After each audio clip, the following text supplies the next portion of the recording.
señales de los últimos tiempos. Señales de los últimos tiempos. En esta serie que iniciamos hoy, vamos a ver precisamente los tres evangelios, porque Juan no se mete con la profecía. Vamos a ver Mateo 24, Lucas 21 y Marcos 13, que son los tres evangelios donde en estos tres pasajes el Señor Jesucristo es interceptado por sus discípulos después de estar viendo y maravillándose del templo que había levantado Herodes, y estaban con las piedras increíbles que valían con la moneda actual miles de dólares. Ante este escenario, los discípulos le hacen a Cristo cuatro preguntas que vamos a ver que se encuentran en los tres evangelios. Y Cristo comienza a desarrollar las respuestas de estas preguntas a través de los tres evangelios. Ahora bien, ¿por qué en tres evangelios se encuentran las respuestas de Cristo? Porque haz de cuenta que nosotros vemos un choque. Entonces yo veo el choque de frente como periodista y escribo, pues le sumieron toda la defensa delantera al carro. Otro periodista ve el choque del lado derecho. Él va a escribir, pues le sumieron la puerta y llegó hasta la puerta de atrás el choque. Otro periodista lo va a escribir de la parte de atrás, porque él vio el choque de la parte de atrás. Entonces, cuando se juntan los tres reportajes ante un juez, ¿verdad? O ante un erudito en accidentes, se puede llevar a una conclusión de quién tuvo la culpa y cuáles fueron las causas de este accidente. Entonces, de esta manera, los cuatro evangelistas, que son Mateo, Marcos, Lucas y el apóstol Juan, tienen los relatos de la Biblia de diferentes formas. ¿Por qué? Porque no vemos todos con la misma perspectiva, ni oímos igual cuando nosotros escuchamos algún mensaje. Por ejemplo, cuando algún predicador predica, tú le dices, ¿de qué habla el predicador? Y le preguntas a Juan, pues habló de esto y esto, él encontró una cosa. Y le preguntas a otra persona y te dice otro panorama del mensaje. ¿Por qué? Porque todos oímos de diferente forma, aunque es lo mismo, pero de perspectivas diferentes. Entonces, para que podamos entender por qué en tres evangelios podemos nosotros poner realmente el contexto del mensaje de Cristo de los últimos tiempos. Vamos a ver ahorita, vamos a leer dos pasajes, Mateo 24, del 1 al 3, y Lucas 21, del 5 al 7, para comenzar y tener el inicio de esta serie de conferencias que se los garantizo va a estar preciosa. He tratado de, así con lupa, con microscopio, examinar los versículos, profundizar lo más que pueda. Hemos dado muchos mensajes del Apocalipsis, de los últimos tiempos, de Daniel. Tenemos la serie de Daniel ahorita en la segunda conferencia, creo que es la 15ª conferencia de todo el libro de Daniel, versículo por versículo, pero nunca había yo compartido en mis 37 años que tengo de compartir la palabra de Dios, nunca había compartido con tantos detalles lo que en esta serie va a estar involucrado.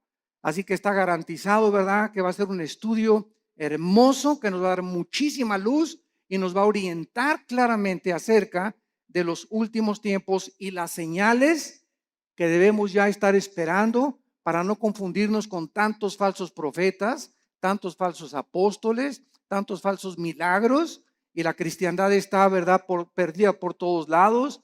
Me acaban de informar que en Europa acaba de haber un congreso donde un personaje del Vaticano fue el orador, un congreso cristiano. Eso se llama el ecumenismo, o sea, la mezcla entre las otras religiones y el cristianismo y las filosofías orientales, la ensalada del chef. Entonces, esto es a donde se dirige la iglesia, es la apostasía y la ramera de Apocalipsis 17. Se diluye completamente la verdad cuando se mezcla con la mentira. Entonces, la verdad de Dios, ¿verdad?, es inalineable. La verdad de Dios tiene una consistencia que no se puede mezclar con nadie. Por eso la Biblia es la verdad. Y solamente en la Biblia podemos encontrar nosotros las respuestas verdaderas a lo que nosotros estamos buscando en la vida.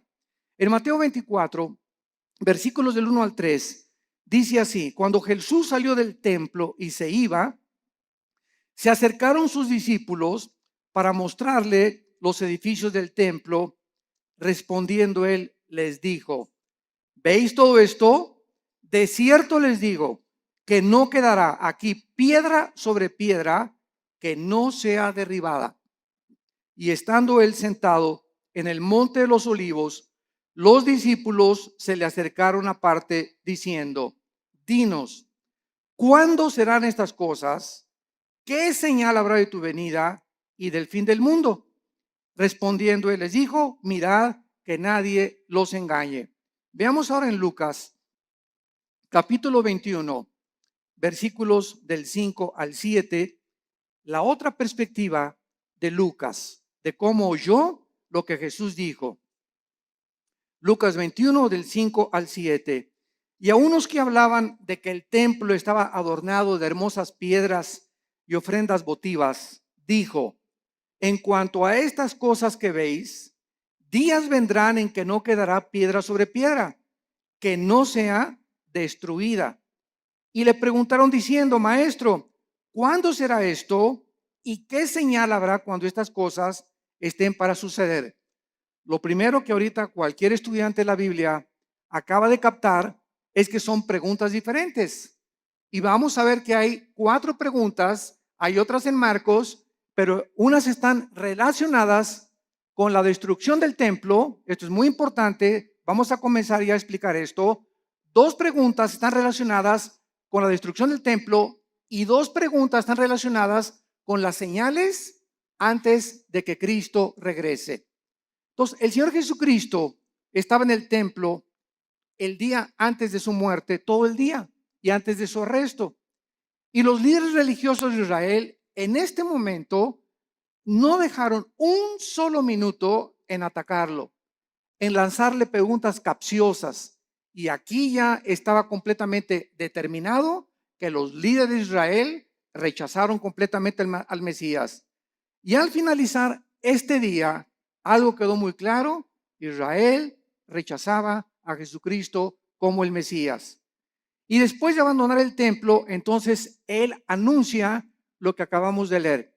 Ven este templo tan hermoso que adoran todos y estos edificios tan hermosos, yo les digo que van a desaparecer y van a ser destruidos. Ahora, esta catástrofe de la destrucción que Cristo estaba profetizando, ¿cuándo se llevó a cabo? Esta respuesta fue 70 años después de Cristo, cuando Vespasiano, el emperador romano, envía a Tito, su hijo, general romano, y sitian Jerusalén y no dejan piedra sobre piedra. Esta consecuencia de la destrucción del templo era por el orgullo de los judíos, que estaban completamente ensoberbecidos por la belleza arquitectónica de ello y por haber rechazado al autor de la salvación y no la construcción externa que ellos comenzaron a adorar. Veamos entonces estas 4 preguntas, porque los discípulos quedaron desconcertados cuando Cristo dijo: el templo será destruido. ¿Cuándo será la destrucción del templo? Pregunta número 1. Esta la hace Mateo, la hace Marcos y la hace Lucas. La segunda pregunta: ¿cuál será la señal de la destrucción del templo? O sea, primero, ¿cómo será la destrucción del templo o cuándo? Y segundo, ¿hay alguna señal para que sepamos que el templo va a ser destruido? Estas preguntas están relacionadas con el templo, como lo vimos anteriormente. Y la tercera y la cuarta es: ¿cuál será la señal de tu regreso? Esta pregunta la hace Mateo y la hace Marcos. Dinos una señal de cuándo vienes, Jesús.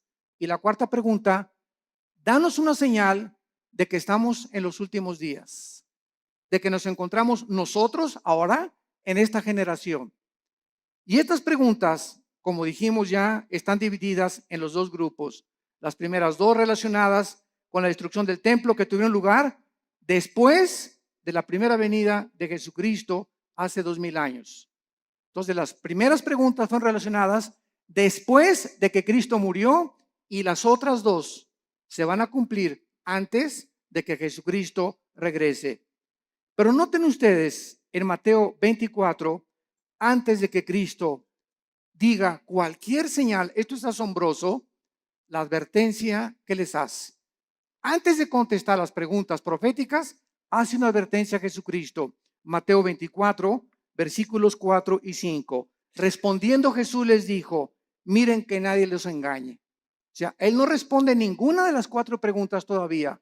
Lo primero, antes, esto es importante, de responderles las preguntas, hace una advertencia. Miren que nadie los engañe.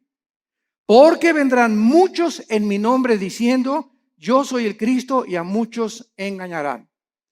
Damas y caballeros, santos de Dios, muchos hemos relacionado esta respuesta de Cristo, pues con los falsos profetas que han surgido, ¿verdad? Como Jim Jones y David Koresh y el Dalai Lama y el Maharashi, que fueron falsos profetas. Sin embargo, nos hemos equivocado en ubicar solamente a los falsos mesías y a los falsos cristos dentro del ámbito religioso. Y cuando nosotros conocemos la traducción de la palabra Cristo y Mesías, descubrimos que la palabra Cristo significa el ungido y el Mesías el señalado o escogido por Dios. Entonces, cuando Cristo dice, van a venir muchos en mi nombre engañando a la gente, vemos nosotros la historia principalmente en el siglo XX. Y hagamos un repaso de cuántos hombres en el siglo XX han tratado a través de la política y de la filosofía, dejemos a un lado la religión, a través de la política y la filosofía han tratado de traer el paraíso al mundo. Han tratado de volver a restablecer un sistema de gobierno o una ideología en la que esa es realmente la solución para los problemas del mundo. Tenemos a Carlos Marx, que quiso traer el paraíso o el éxito a través de la lucha de clases, de que si la proletariado vencía a la burguesía, entonces la sociedad iba a vivir igualitariamente, equitativamente, y se iba a acabar la pobreza y se iban a solucionar los problemas, porque el problema desde la perspectiva de él era traer el paraíso, traer una nación o un sistema o una ideología, que es la ideología marxista-leninista, para solucionar los problemas del mundo. Y hasta ahorita todavía, a pesar de que la historia nos muestra que ha fracasado, ¿verdad? Se sigue buscando porque el anhelo del hombre es recobrar el Edén. Lo que perdimos en el Edén está vivo dentro del corazón humano. Todos estamos buscando una mejor sociedad, más justicia, paz en el mundo, y tenemos 6,000 años de historia y no hemos visto ningún líder, ningún filósofo, ningún ideólogo, ningún político que haya podido decir, esta es la solución, este es el sistema perfecto, el gobierno perfecto, la filosofía perfecta. Todos han sido intentos ¿de qué cosa? De tratar de un Mesías que es la persona, yo soy el que voy a traer realmente la solución. Y así encontramos después de Marx, ¿verdad? Estamos Marx a Lenin, tenemos a Hitler, lo mismo, ¿verdad? No, vamos a crear una superraza aria y vamos nosotros a conquistar Europa. Y todos tienen esta idea de abarcar territorio, conquistar los conquistadores, Alejandro el Magno, Aníbal, Carlomagno, Napoleón Bonaparte. Es la historia de hombres que han tratado de abarcar territorio y llegar a un punto donde gobiernan al mundo o que ninguno lo ha podido lograr, para que de esta manera, ellos equivocadamente piensan que nos dan a la humanidad el paraíso que estamos buscando. Y así tenemos, ¿verdad? A Hitler, a Adolfo Hitler, a Nietzsche, el filósofo del ateísmo que le dijo, cuyas ideas influyeron en el nazismo, en el fascismo y en el comunismo. ¿Quién era Friedrich Nietzsche? Un alemán que murió en el siglo XIX, siglo XX, y él dijo que había un superhombre que se podía crear y que él estaba influenciado por ciertas filosofías del Medio Oriente para crear a una super raza donde este superhombre no podía ser humilde, no podía ser manso, no podía ser misericordioso, porque estos eran debilidades, así dijo Nietzsche, del carácter humano. El nuevo hombre tenía que ser fuerte, no debería de llorar, debería ser macho camacho. Y estas ideas son las que Hitler adoptó. Y cuando Hitler leyó a Nietzsche, él quiso crear una super raza. Y dijo, nos impiden los judíos, los homosexuales y los negros. Y comenzó Hitler a matar a los homosexuales, a los negros y a los judíos. Solamente fueron más de 6 millones de judíos muertos en los hornos de Auschwitz y de toda Alemania. ¿Por qué? Porque quería Hitler traer, ¿qué cosa? El paraíso. Quería traer el Partido Nacional Socialista o el nazismo como respuesta a poder el mundo ser mejor.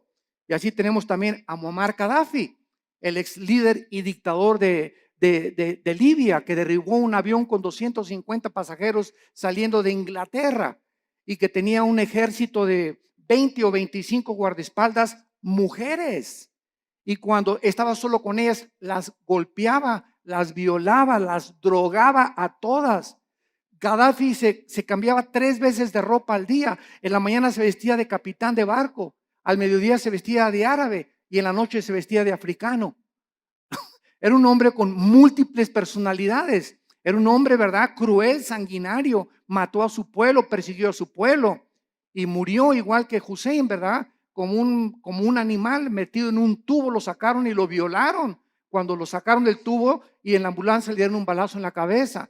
Que quería Gaddafi convertir a Libia. Ya no sabía él si era árabe o era africano. Y cuando los árabes lo dejaron por lo loco que estaba, dijo que me voy a hacer africano. Y después quería ser occidental. Y así vemos todos estos dictadores. José Stalin, el dictador de Rusia durante la Segunda Guerra Mundial. Después de la Segunda Guerra Mundial manda a matar a más de 15 millones de personas, incluyendo a su familia, a sus hermanas, a sus papás, a sus primos, porque tenía tal paranoia José Stalin que no podía confiar ni de su mamá.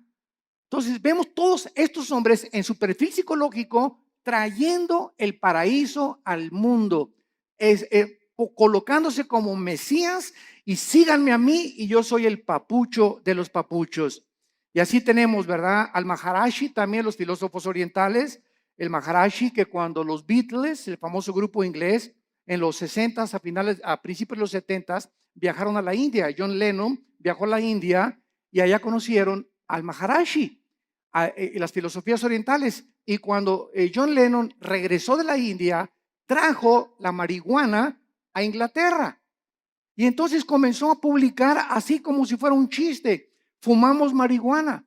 Y en la época de los 60s y los 70s, no, el 80% se calcula de los jóvenes en el mundo, en Europa y en América, le entraron a la Verde y a la Golden de Acapulco, a la marihuana. Era un mundo, ¿verdad?, donde la marihuana era lo más normal en esa época de los 60s o de los 70s. Entonces, ¿por qué? Porque el Maharishi dijo, al llegar a Los Ángeles, Dios está llegando a Los Ángeles.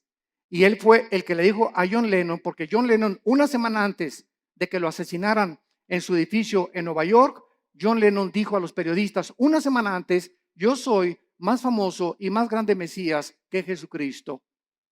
Y a la semana lo asesina un loco, ¿verdad?, que venía de Hawái, que dijo que oyó unas voces que no entendía por qué. Él nunca había matado a nadie, que le decían las voces, mata a John Lennon. Y fue y lo mató. Vemos nosotros la obra de Satanás, ¿verdad? Y cómo Dios se hizo un lado ante un hombre que lo estaba retando y estaba diciendo que era mayor que su hijo Jesucristo. Y así tenemos a Jim Jones, que se llevó a 900 personas a la Guyana, 1978, junto a Venezuela en la Guyana. 995 personas les da a beber veneno con Kool-Aid, porque les decía que iba a venir la Tercera Guerra Mundial y que era mucho mejor morirse que poder que seguir viviendo, y todos se bebieron el veneno, llegaron y encontraron a todos boca abajo, ¿verdad? 995 personas que este hombre las engañó y les dijo que él era Dios, que él era un Mesías. Cuando llegaron a la Guyana les dijo a los esposos, sus esposas son mías. ¿Quién, te preguntas, en sus 5 sentidos puede entregarle su esposa a un loco? o para que se la entregues tienes que estar igual de loco o más loco que la persona que te la pide. Entonces, vemos que esto es posible en la naturaleza humana, que se llega a un grado donde se pierde completamente la coherencia, la racionalidad, la inteligencia, la lógica, y así encontramos cantidad de líderes que tienen un harén de 4 o 5 muchachas, y las muchachas están convencidas que él es el Mesías, como Charles Manson, el que mató a Sharon Tate, la esposa de Roman Polanski, en Los Ángeles, California, que comenzó Charles Manson a tener un ejército de muchachitas, se dormía con todas, y un día se levantó y dijo: tenemos que matar a una persona. Fueron a la casa de esta famosísima artista de cine, Sharon Tate, la cuchillaron, estaba ahí embarazada, y pusieron puercos con sangre en las paredes. Claro que está ahorita en la cárcel, ¿verdad? Se tatuó aquí la suástica de Hitler, la tiene tatuada Charles Manson, y ¿verdad? Pues está completamente loco. Lo mismo, él quería establecer el paraíso con ese grupo de personas. Jim Jones quería establecer el paraíso allá en la Guyana, y todos estos hombres han tratado de decir: nosotros tenemos la solución, y solo hay un hombre que dijo: yo soy el camino, la verdad y la vida. Un solo hombre ha atrevido a decirse: yo soy el camino, y lo ha demostrado con su vida, con su muerte y con su resurrección. Miren que nadie los engañe, porque vendrán cantidad de personajes políticos en el ambiente artístico, en el ambiente filosófico, en el ambiente religioso, ideológico, que van a traer disque soluciones y nuevas ideas para convencerlos que debemos de seguirlos a ellos, y a muchos engañarán. Y así podemos seguir con esta lista interminable de personas que Cristo, antes de contestar, nos advierte: cuidado cuando alguien diga: yo traigo la solución al mundo, o este sistema de gobierno es el adecuado, o esta forma es la adecuada, o el Maharashi, o el Dalai Lama, o el Jim Jones, o el Nietzsche, o filósofos, o Platón, o Sócrates. Cuidado con filosofías, dice Colosenses 2:8, que tienen su origen en los seres humanos. Todos nosotros somos seres humanos nacidos de papá y de mamá, y todos nosotros no venimos del cielo como vino Jesucristo. Él es el único que el Padre envió al mundo. Él venía del Padre, regresó al Padre, y el Padre lo envió para mostrarnos que Él era el camino, la verdad y la vida. Y dichosos aquellos que han podido venir a la cruz y encontrar en el Hijo de Dios la respuesta a su problema, no solamente existencial, sino a su problema también de pecado y de la vida eterna. Yo recuerdo que todos estos personajes que les acabo de mencionar los estudié antes de ser cristiano. Yo era un apasionado de la lectura. Me acuerdo de los 10, 11 años de edad. Dios lo pone en uno, ¿verdad? No me jacto de esto, pero siempre me gustó muchísimo leer desde la primaria. Y me encontraba, la directora me hablaba: ¿qué estás leyendo? Le decía: estoy leyendo las obras de Shakespeare, estoy leyendo Hamlet, estoy leyendo esto, Los tesoros de la juventud. Siempre me gustó mucho leer, y a los 12 o 13 años me apasionó todo lo que era la ideología y el marxismo y el leninismo y todas las filosofías orientales y los líderes religiosos y Mahoma y Buda, etcétera, etcétera.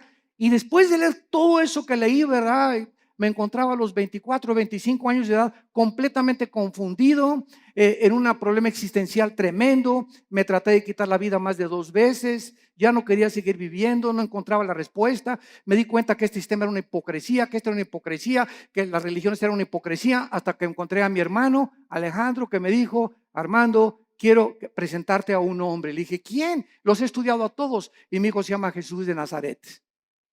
Le dije: mira, de religión, inmediatamente lo ligué con la religión. No me hables de religión, le dije a mi hermano.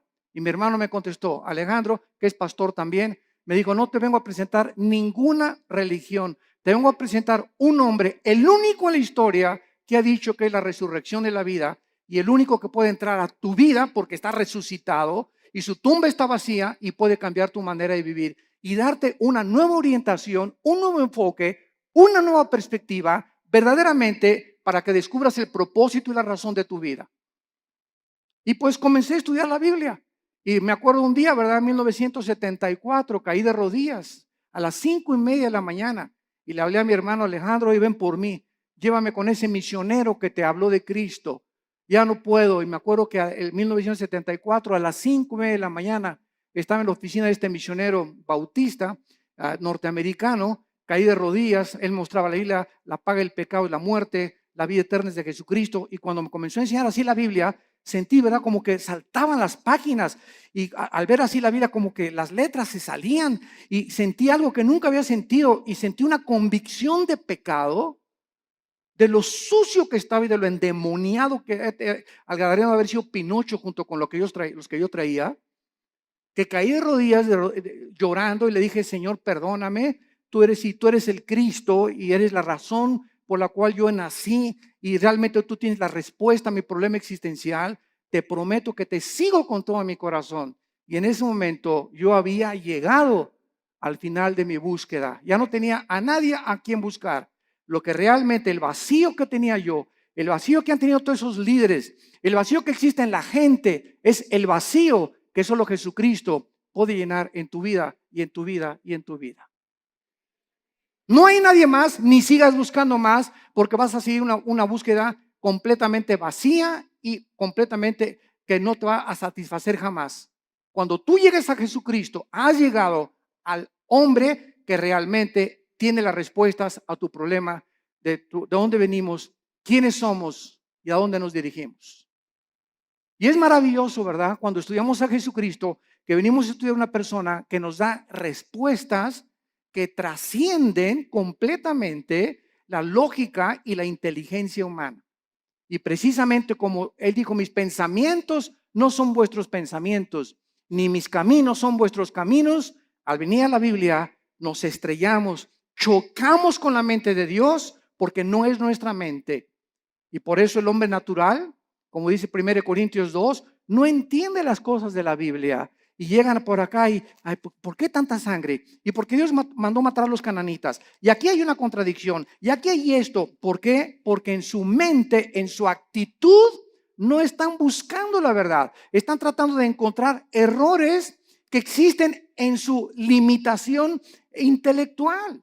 Entonces, el problema no es el problema de Dios. El problema es el problema de nosotros, que somos como caracoles, como garbanzos, como renacuajos comparados con la inmensidad de la mente de Dios. Y que si vamos a comenzar a caminar con Dios, tenemos que caminar de rodillas detrás de Él, de rodillas. No se puede, dicen que la puerta del cielo es una puerta chaparrita, porque solamente entran los que se arrodillan. Pero si quieres entrar parado, te vas a estrellar, porque es la soberbia intelectual del ser humano la que le impide poder encontrar la verdad. Y fue la razón por la cual los líderes de Israel rechazaron a Jesucristo. Este viene a cambiar nuestra religión. Este viene a amenazarnos. Es una amenaza. Tenemos que eliminarlo, porque si no, no podemos nosotros seguir estableciendo el paraíso a través de las religiones. Y las religiones, todas las religiones, conducen a la muerte, porque el cristianismo no es una religión, es una relación personal, viva, dinámica, orgánica con alguien que vive en este momento y que quiere entrar a tu vida. Muy bien.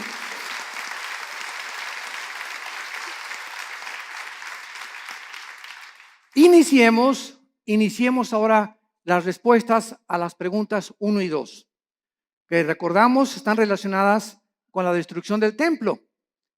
El Señor Jesús no contestó estas primeras dos preguntas en Mateo 24, pero lo hizo claramente en Lucas 21 y en Marcos 13 en cuanto a cuándo sería la destrucción del templo. Y estos pasajes que vamos a leer ahorita son claramente distinguidos de los últimos días, o sea, en respuesta a cuándo se iba a destruir el templo, vuelvo a repetir, sucedió antes de que Él regresara y después de su muerte. Las otras dos preguntas tienen su respuesta hasta antes de que Él venga en su segunda venida. Las señales del fin del siglo y las señales del regreso del Hijo de Dios. Vamos a Lucas 21 y veamos otra vez la pregunta de los discípulos. Versículo del 12 al 19. Y vean ustedes la respuesta que da Jesús en Lucas. No la dio en Mateo, la dio en Lucas esta pregunta. esta respuesta a esta pregunta. Lucas 21, del 12 al 19. Pero antes de todas estas cosas, os echarán mano y os perseguirán y os entregarán a las sinagogas y a las cárceles, y seréis llevados ante reyes y ante gobernadores por causa de mi nombre. Y esto os será ocasión para dar testimonio.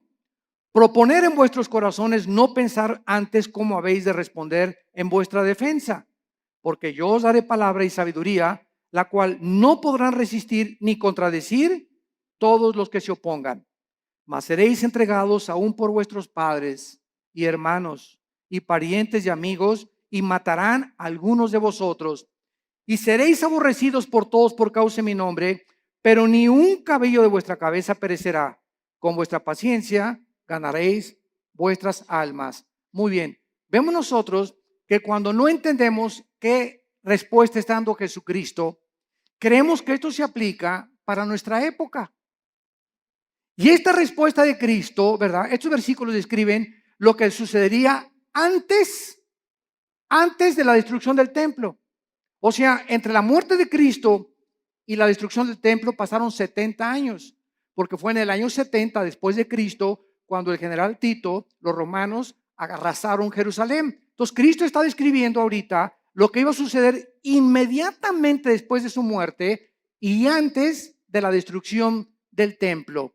Y les advierte claramente, escuchen esto, abran los oídos, esto es a los judíos, porque fue en Jerusalén y en Samaria donde el evangelio comenzó a propagarse. Les advierte de la gran persecución que vendría contra ellos.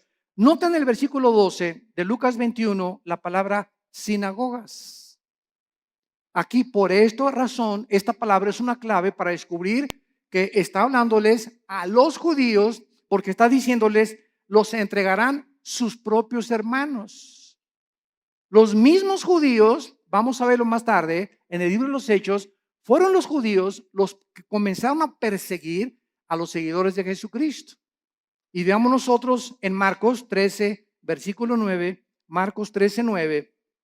Pero mirad por vosotros mismos, porque os entregarán a los concilios y en las sinagogas os azotarán. Marcos también responde y les dice a los judíos, usando la palabra concilios, que era un concilio, las cortes de los judíos, los lugares donde los judíos juzgaban a los judíos. Entonces, tanto Marcos como Lucas está diciéndonos, ¿verdad?, que antes de la destrucción del templo, ellos iban a ser perseguidos. Veamos rápidamente esto en el libro de los Hechos. El apóstol Pablo fue llevado ante Félix, el gobernador romano, para ser reinterrogado. Hechos 23 y Hechos 24. Y después Pablo apeló para ir al César. Hechos 25. Después de la destrucción del templo, los judíos continuaron siendo perseguidos, los judíos, por muchos siglos.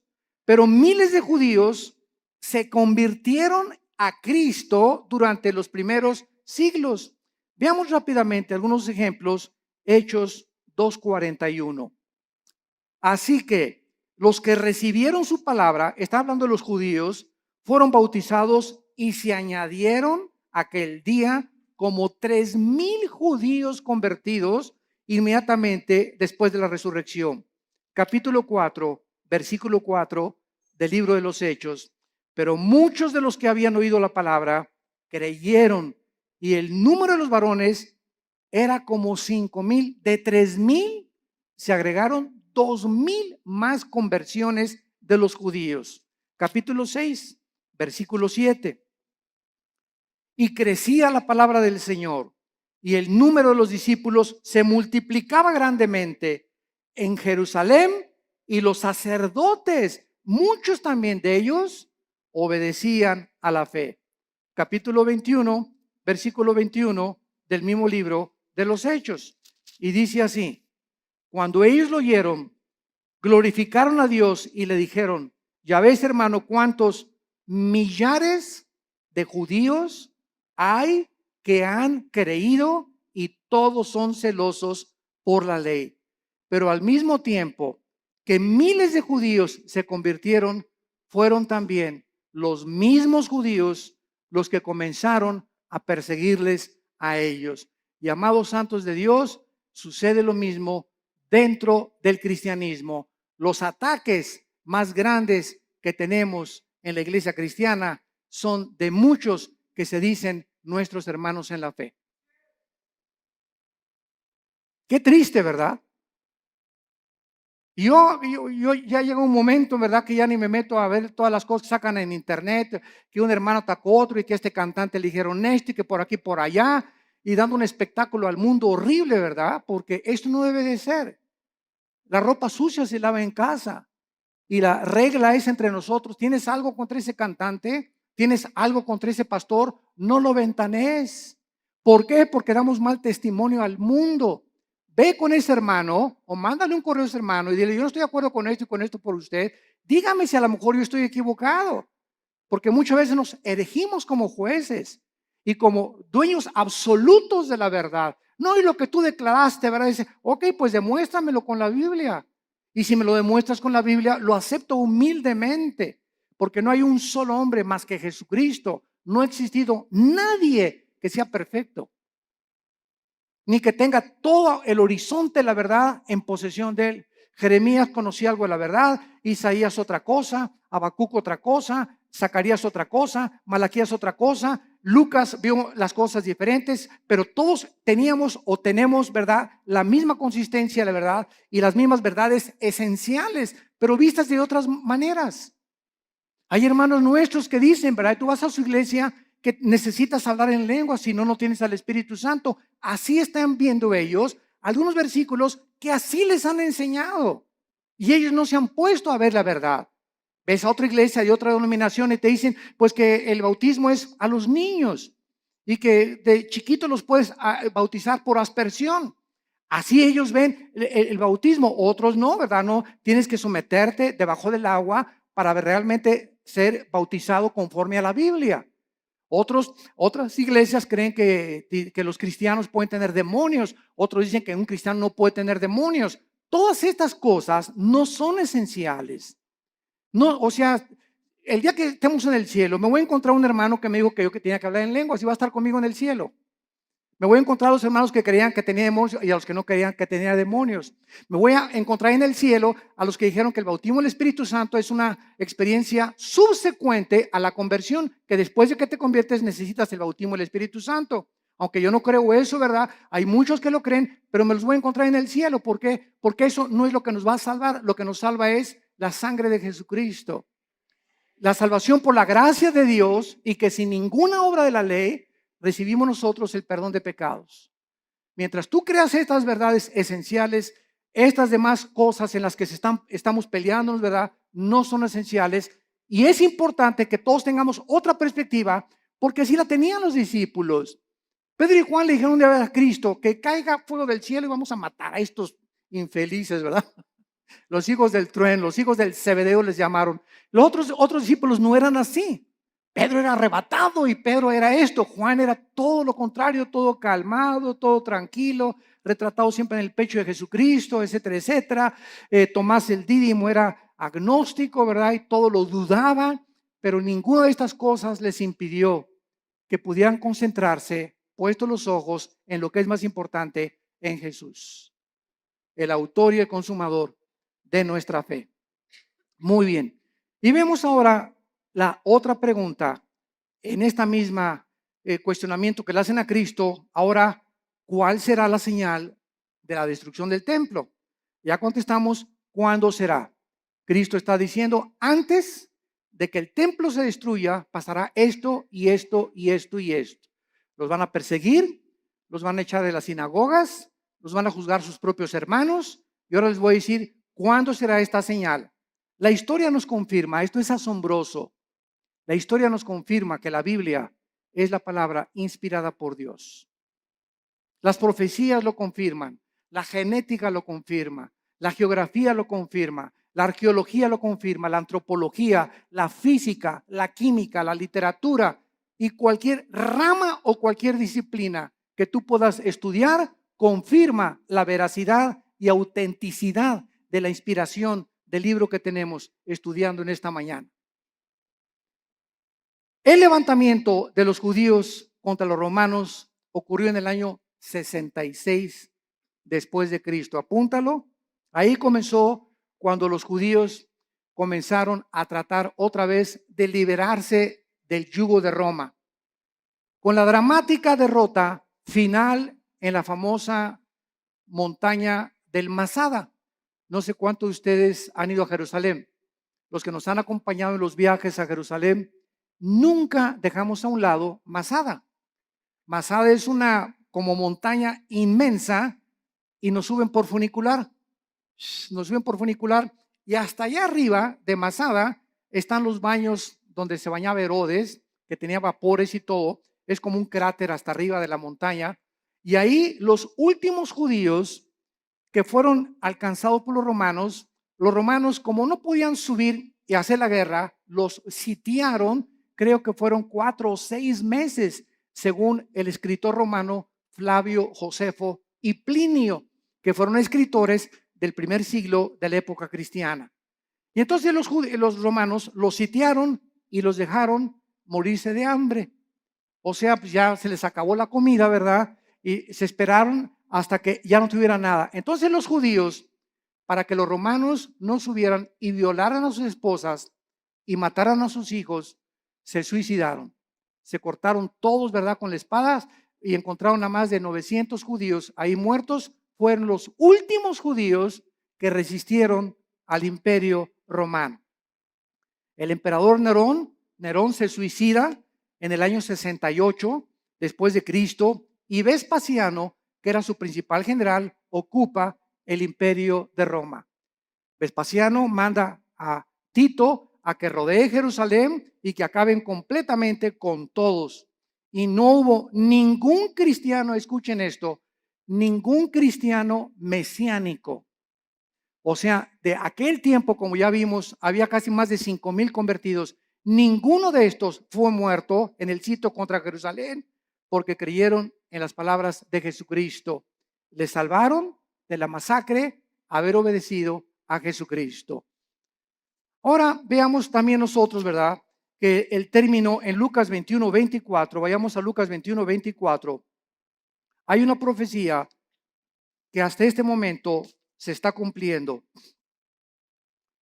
Y el escritor romano Flavio Josefo, como citamos anteriormente, escribió que casi 100,000 judíos fueron tomados como esclavos y vendidos en varios lugares dentro del imperio romano. Son los que cuando sitió Jerusalén Tito sobrevivieron y fueron casi 100,000 judíos, y entonces vino lo que se llama la diáspora, ¿verdad? Los mandaron a todas partes del mundo en los 5 continentes. Y vean la profecía de Cristo, Lucas 21:24, y caerán a filo de espada. ¿Cuándo se cumplió? En el año 70 después de Cristo. Y serán llevados cautivos a todas las naciones. Se cumplió después del año 70 hasta 1948, que se independizó Israel. Y andas ahí buscando a Nostradamus. ¿Qué dice Nostradamus? Jesús, María y José y el burrito que los acompaña. Cada cosa que Jesucristo profetizó, la historia lo confirma. Y escuchen esto, y Jerusalén, esto es asombroso, será hollada, o sea, pisoteada por los gentiles hasta que los tiempos de los gentiles se cumplan. El tiempo de los gentiles, esto es muy importante para los estudiantes de la Biblia. El tiempo de los gentiles designa un periodo en el cual los imperios no judíos, los imperios mundiales, tendrían el poder o el control de la nación de Israel, y comenzó el tiempo de los gentiles en el año 586 antes de Cristo, cuando el rey Nabucodonosor invade Jerusalén y se lleva al exilio a miles de judíos. Desde el año 586 hasta 1948, para ser exactos, el 14 de mayo, la nación de Israel después de casi 2000 años de haber sido dispersada por todos los continentes para que se cumplieran las palabras de Jesucristo, ante los ojos expectantes del mundo, se reúne Israel y el 14 de mayo se declara la libre nación soberana independiente de Israel. Ninguna otra nación en el estudio de la sociología, en el estudio de la historia, en el estudio de la antropología del ser humano, en ninguna otra nación, ni tribu, ni lengua en la historia del mundo sucedió lo que sucedió con la nación de Israel. Ahora entendemos nosotros los estudiantes de la Biblia cuando nos preguntan, ¿y por qué Israel? Y ahí viene la envidia. ¿Y por qué este trae este carro? ¿Y por qué este trae esta casa? ¿Y por qué? Y la envidia nos corroe y la envidia siempre está, ¿por qué no tengo yo lo que esa persona tiene? Y sabemos la respuesta, simplemente porque Dios escogió a Israel para que los ojos del mundo se concentraran en esta nación y pudiéramos ver nosotros, esta generación que ahorita está escuchando estas palabras, que somos la generación le llaman en inglés los baby boomers, los que nacieron del 45 más o menos a nuestros años, o los del 70 o 70, 80, o naciste en los 90, etcétera. Pero tú eres testigo de que en el 48 Israel regresó conforme a profecías de hace 2500 años y las palabras de Cristo hace 2000 años. Entonces, esta es la razón por la cual Dios escogió a Israel, no porque sean más inteligentes, ni simplemente para que se concentraran las profecías de los últimos tiempos y nosotros, los estudiantes de la Biblia, los que estamos buscando qué tiempo estamos viviendo y en qué generación nos encontramos y cómo debemos de vivir en estos tiempos, ver que Israel es el termómetro de Dios. Israel es el termómetro de Dios. Y todo lo que sucede en Israel físicamente sucede en el mundo espiritual. Y así como Israel está siendo ahorita amenazada, nunca en la historia, desde hace 2000 años, la iglesia se había visto tan amenazada como en el siglo XXI. Nueva legislación de los matrimonios gays. La nueva legislación, escuchen, están las Naciones Unidas por declarar que Jerusalén no pertenece a los judíos, la van a declarar. Hace una semana lo dictaminaron la ciudad internacional. Les van a quitar a los judíos Jerusalén. El Papa acaba de reconocer, Francisco acaba de reconocer a Mahmoud Abbas, el líder del grupo terrorista más grande en el Medio Oriente después de ISIS, que es el ángel de la paz. Y que merecen tener un Estado palestino. Entonces, están pasando cosas en el mundo que dicen, no es posible que esto suceda. Y por si fuera poco en México, se nos escapa el Chapo Guzmán. Y todavía para rematarle, ¿verdad? Corren al pobre del Piojo Pérez. Herrera, digo. Están pasando tantas cosas, ¿verdad?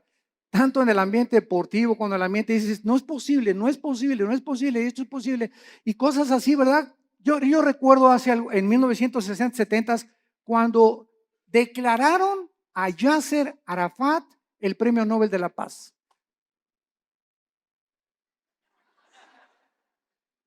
¿Cómo es posible que al más grande líder terrorista, que en 1972 mató a más de 15 atletas judíos en Berlín, en las Olimpiadas en Múnich, en Berlín, en Alemania, ¿cómo es posible que lo hayan declarado el Premio Nobel de la Paz? ¿Cómo es posible que ayer perdió la América? Es otra cosa, ¿verdad? Después nos peleamos por eso. Bueno, vemos entonces claramente que Jesucristo está hablando claramente y ahora va a contestar las preguntas 3 y 4. Vamos a Mateo otra vez y vemos nosotros en Mateo que en respuesta a estas preguntas, Cristo comienza a describir varias señales que aparecerán antes de que Él regrese. Como guerras a gran escala, pestes, hambres, terremotos, martirio de creyentes, falsos profetas, odio y poco amor entre los cristianos. Mateo 24, versículos del 4 en adelante. Respondió Cristo, mirad que nadie los engañe. Ya vimos esta advertencia detenidamente, porque vendrán muchos en mi nombre diciendo yo soy el Cristo, Oirán de guerras y rumores de guerras. Aquí nos detenemos rápido. Todo esto lo vamos a examinar con muchísimo detalle. Y vamos a ver cuántas guerras ha habido.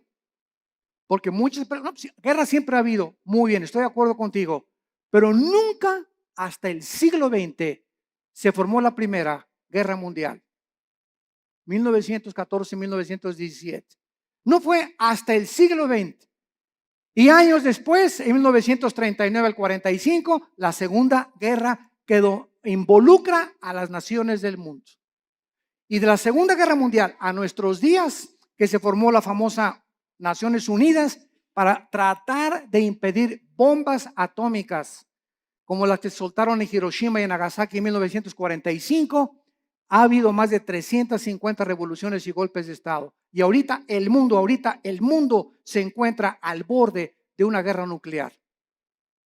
Con nuestra tecnología y nuestros estudios científicos y el ateísmo y toda la soberbia del hombre, nos encontramos al borde de nuestra propia autodestrucción. Y si no lee el periódico de ahorita, el Reforma, el de mañana, que ya comenzó la Guerra Fría, Rusia está mandando aviones bombarderos rodear Canadá y Estados Unidos. Estados Unidos mandó hace 2 semanas 235 tanques a Ucrania y a Crimea. Están mandando ahorita F-16 y F-22 también a Europa porque creen que realmente Putin va a tratar de apoderarse de Estonia, de Eslovenia, de Lituania, para poder conquistar todo el sur de Europa y comenzar a expandir su poderío. Y como Putin apoya a Irán, y detrás de ellos está la China y son los 3 principales miembros del Consejo de Seguridad de las Naciones Unidas, el mundo se encuentra ahorita bajo estas 3 naciones.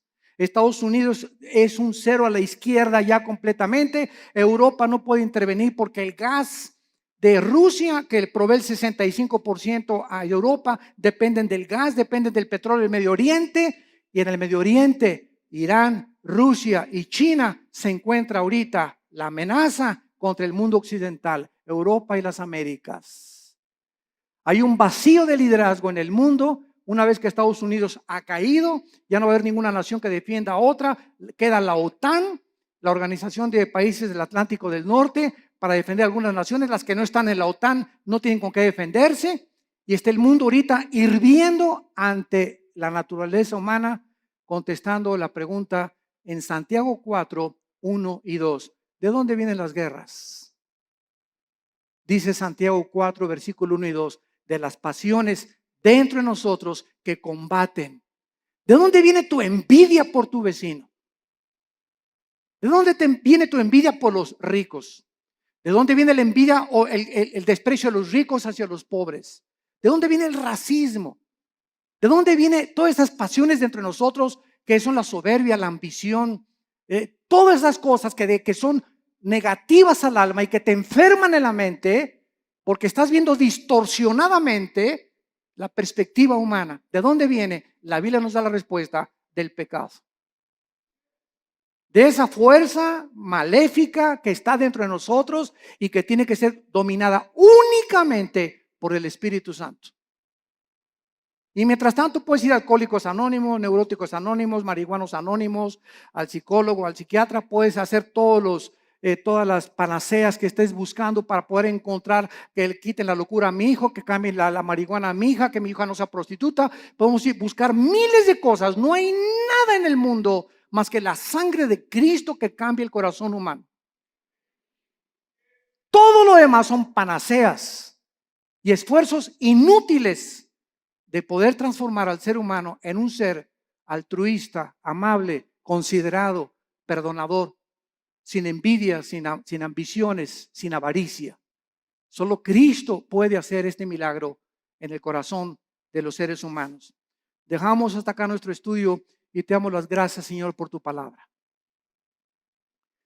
Te damos las gracias, Señor, por haber delineado con siglos de anticipación el panorama profético internacional delante de nuestros ojos, para que hagamos y pongamos atención a la palabra profética más segura, a la cual haríamos bien en estar atentos, como a una antorcha que alumbra en lugar oscuro, hasta que el lucero de la mañana salga de nuestros corazones. Gracias, Padre, porque eres bueno con nosotros, porque nos has prometido librarnos de las catástrofes, las hecatombes, los tsunamis, los terremotos que vienen contra el mundo de manera vertiginosa y con una prontitud que no nos imaginamos, porque todo sucederá cuando digan paz y seguridad. Cuando el mundo crea que el mundo ha solucionado sus problemas, vendrá destrucción repentina por la soberbia humana de creer que podemos vivir separados de tu Hijo Jesucristo. Te damos gracias, Jesús, por haber abierto tus manos en esa cruz, en haber dado tu sangre preciosa en nuestro lugar, por haber pagado una cuenta que nosotros no podíamos nunca pagar con nuestras buenas obras. Y siendo aún pecadores, en el estado en que nos encontrábamos, tuviste misericordia de nosotros, abriste tus manos, coronaron tu cabeza de espinas, tus manos y tus pies con clavos, y desde esa cruz nos has perdonado por tu gracia y tu misericordia. A los que hemos creído que tú eres el Cristo, el Hijo del Dios viviente, hemos guardado tu palabra y hemos creído que veniste del Padre, que regresaste al Padre y que vienes pronto por nosotros, para que donde tú estés ahora, nosotros estaremos en un tiempo no muy lejano, porque así lo dijiste, y no hay una sola palabra que tú hayas prometido que no tenga su cumplimiento, porque tú eres Dios. En esta mañana, muchos de ustedes que nos escuchan a través de las redes sociales y los que estamos aquí presentes, si tú no tienes a Cristo en tu vida, si no tienes una relación con Él, en esta mañana invítalo a tu corazón. Hoy es un día importante para tu vida, es el día de tu decisión. Tú no sabes si mañana vas a estar endurecido, o si hoy en la noche ni siquiera llegues a tu casa o amanezcas. Ninguno de nosotros sabemos cuál será el día de mañana. Y por esta inestabilidad e incertidumbre del futuro, la Biblia dice: cuando oigas su voz, no te endurezcas. Ven a Cristo en este momento y dile estas palabras con todo tu corazón. Señor, te pido perdón por mis pecados. Creo que soy un pecador delante de tus ojos y que no puedo hacer nada por cambiar, ni por transformar mi vida interior. Ahora que he escuchado tu palabra, creo que en esa cruz, tu santo Hijo Jesucristo, en mi lugar, dio su vida por mí. Señor Jesús, te doy gracias por esa sangre preciosa que en este momento me limpia de todo mi pasado y de todas las cosas malas que había hecho. En este momento tú me declaras justo, justa delante de tus ojos, sin que yo lo sea, simplemente porque tú lo pagaste en mi lugar. Te invito a que entres a mi corazón como mi Señor y mi Salvador, y te doy las gracias por el regalo que me has dado esta mañana, del perdón de mis pecados, de la vida eterna y del poder del Espíritu Santo que me ayudará a ser fiel hasta la muerte. En tu nombre precioso, Jesús. Amén.